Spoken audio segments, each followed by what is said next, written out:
Whenever you move from one thing to the next, there's something that shuts down. So you lose a relationship, you lose a job, you lose something, and you're into a chapter that closes, maybe unexpectedly or maybe expectedly. But then there's a period of time, and then the next thing starts. The period of time he would call a boundary, the in-between space, the boundary. Right? In grieving, we're in this in-between space. The tendency is we want to get out of the in-between space as quickly as possible to the next thing because it's super uncomfortable, right? Everything is uncertain. We don't know what's next. We had this thing that was stable, and now it's not stable anymore, and we don't know what's going on. It's very hard to deal with. But what he said was, and there's a lot of wisdom here, he said, when you're in the boundary, when you're in the in-between place, do not leave the boundary until you learn the lesson that God has for you there.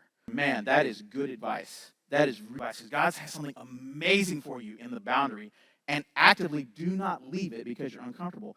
Learn what God has for you, and then move on to what's next, because there's going to be resolution, there's going to be wisdom, there's going to be a thing that you'll take for the rest of your life in that boundary place.